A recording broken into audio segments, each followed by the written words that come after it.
जय हिंद दोस्तों, वंदे मातरम। सिद्धू मूसेवाले की खबर तो अब तक आप लोगों तक पहुंची गई होगी। आम आदमी पार्टी के ऊपर अब काफ़ी ज़्यादा सवाल खड़े हो रहे हैं। सीएम भगवंत मान के ऊपर भी काफ़ी ज़्यादा सवाल खड़े किए जा रहे हैं कि भाई एक ही दिन पहले सिक्योरिटी हटाई गई थी। और सबसे बड़ी बात है ये भी सामने आ रही है कि जो दो गनमैन अभी भी उनको आवंटित थे, वो दो गनमैन उनके साथ क्यों नहीं थे, बुलेट प्रूफ गाड़ी में भी वो नहीं थे। काफ़ी सारे सवाल इसलिए भी खड़े हो रहे हैं क्योंकि इस बात की सटीक जानकारी हमलावरों के पास आखिर कैसे थी। लेकिन इन सभी चीज़ों के बीच में दो गाने सिद्धू मूसेवाला के इस समय वायरल हो रहे हैं। दरअसल उन गानों में जिस तरह की शब्दावली, ये यूं कहें, जिन गानों को उन्होंने खुद नहीं लिखा था, उसमें कुछ ऐसे शब्दों का इस्तेमाल किया गया था जिसमें कि उन्होंने इस पूरी घटना के बारे में कहीं ना कहीं आधा पौना जिक्र तो किया ही था। इसके साथ ही इस वीडियो में बात करेंगे सिद्धू मूसेवाला के साथ जुड़े हुए कुछ विवादों के बारे में कि क्यों आखिर वो युवाओं के बीच में इतने ज़्यादा पॉपुलर हो गए थे इतनी कम एज में।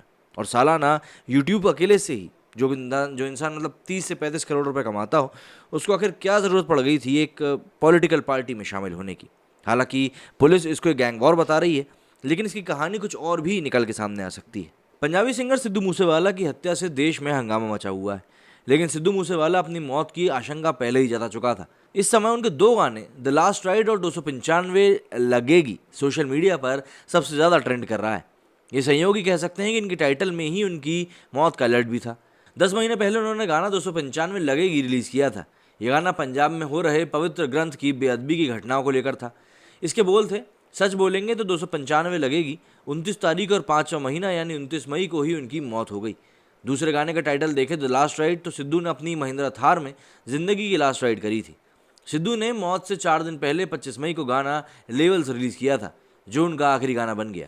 इसके 2 सप्ताह पहले 15 मई को गाना द लास्ट राइड रिलीज़ हुआ था। एक गीत 10 महीने पहले 295 रिलीज़ हुआ था। सिद्धू ने द लास्ट राइड गाना यूट्यूब पर अपने ऑफिशियल यूट्यूब चैनल पर रिलीज़ किया था। द लास्ट राइड गाने को रिलीज़ हुए 15 दिन हुए हैं और इसे 1 करोड़ 3 लाख से ज़्यादा व्यूज़ मिल चुके हैं। गाने के बोल सिद्धू ने खुद लिखे थे। इसे सुनते हैं तो ऐसा लगता है कि सिद्धू मूसेवाला को अपनी मौत का पहले से ही अंदाज़ा हो गया था। गाने में सिद्धू कह रहे हैं कि जवान लड़के की आंखें सब कुछ कह रही हैं कि जवानी में ही जनाजा उठ जाएगा, मौत न जाने कब दस्तक दे दे। और सच में 29 मई को उनकी ड्राइव जिंदगी की द लास्ट राइड ही बन गई। इससे 19 साल पहले युवा पंजाबी गीतकार सुरजीत सिंह बिंदरखिया की मौत ने भी पूरी इंडस्ट्री को झकझोर दिया था। जिस तरह सिद्धू ने 2 सप्ताह पहले द लास्ट राइड रिलीज़ किया था और उसमें अपनी मौत का जिक्र किया था, उसी तरह बिंदरखिया ने भी अपनी मौत से 1 दिन पहले एक गीत रिलीज़ किया था जिसके बॉल थे, मैं तिड़के घड़े दा पानी, मैं कल तक नहीं रहाना। और सच, अगले ही दिन उन्होंने अंतिम सांस ले ली थी। लेकिन सिद्धू मूसेवाला की ज़िंदगी इतनी सीधी सादी नहीं रही। उनका नाम काफ़ी विवादों में भी जुड़ा रहा और पंजाबी सिंगर सिद्धू मूसेवाला के साथ जो हुआ, इससे पंजाब में सुरक्षा व्यवस्था के हालातों पर भी गंभीर सवाल उठ गए हैं। लेकिन सिंगर मूसेवाला का जीवन काफ़ी विवादों मतलब कंट्रोवर्सी से भरा रहा था। आर्म्स एक्ट में उनके खिलाफ अरेस्ट वारंट भी जारी हुआ था। बात ये थी साल 2020 के मई महीने की। तब सिद्धू मूसेवाला का एक वीडियो सामने आया था जिसमें वो 5 पुलिसकर्मियों के साथ AK-47 लेकर ट्रेनिंग करते दिखे गए थे। वो अपनी निजी पिस्टल से निशानेबाजी की ट्रेनिंग लेते दिखे थे। वीडियो वायरल होते ही आरोपित पुलिसकर्मियों को निलंबित कर दिया गया था और सिद्धू के खिलाफ आर्म्स एक्ट के तहत केस दर्ज कर लिया गया था।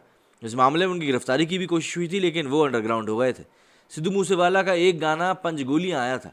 इसमें विवाद के बाद पंजाब पुलिस ने उनके खिलाफ आर्म्स एक्ट में हिंसा और बंदूक संस्कृति को बढ़ावा देने के मामले में केस दर्ज किया था। इसके अलावा सिद्धू का एक और गाना आया था, जट्टी जियो मोड़ दी बंदूक वर्गी। इसमें उन पर 18वीं सदी के सिख योद्धा माई भागो के नाम का कथित रूप से दुरुपयोग करने का मामले में केस दर्ज किया गया था। हालांकि विवाद बढ़ने पर उन्होंने माफ़ी मांग ली थी। इसके अलावा पंजाबी गायक खालिस्तान के समर्थन करने के मामले में भी विवादों में रहे थे। वो किसानों के विरोध प्रदर्शन में भी शामिल रहे।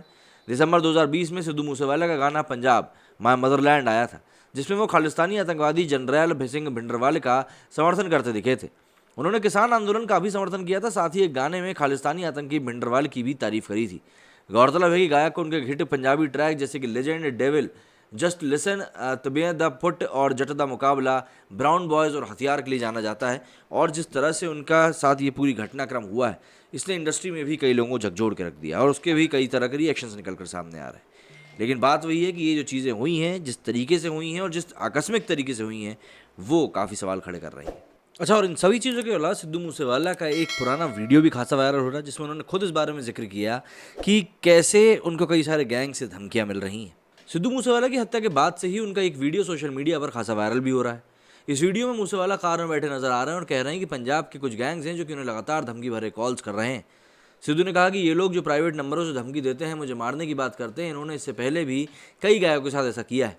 ये लोग औरतों को डराने वाले लोग हैं। इन्हें लगता है कि ये लड़कियों को धमकाकर शरीफों को परेशान करके बहुत बड़े गुंडे बदमाश हो गए हैं। आगे सिद्धू ने कहा कि इनका पाला मुझ जैसे किसी से नहीं पड़ा है। मैंने इन लोगों को बोला कि जाओ, तुम्हें जो करना है कर लो। मैंने अपनी ज़िंदगी में ना कभी किसी को बुरा किया है, ना ही आगे करूँगा। वाहेगुरु ने कला दी है, उसकी कमाई खाता हूँ। अगर मैं किसी को कुछ कहता हूँ तो मेरे अंदर इतनी हिम्मत है कि मैं उसे सीधा मुंह पर कह सकूँ कि हाँ, मैंने तुझे ये बोला है। मैं यूँ पीठ पीछे वार नहीं करता। तो अगर पंगे लेने हैं तो मुझसे सामने से आकर पंगे लें, ये कॉल मैसेज या ना कर। सिद्धू मूसेवाला का ये वीडियो सोशल मीडिया पर खासा वायरल हो रहा है और लोग ये कयास लगा रहे हैं कि सिद्धू को उनकी मौत का कहीं ना कहीं पहले से ही अंदाज़ा था। मेरे स्टूडियो फिलहाल इतना ही। जय हिंद, जय भारत।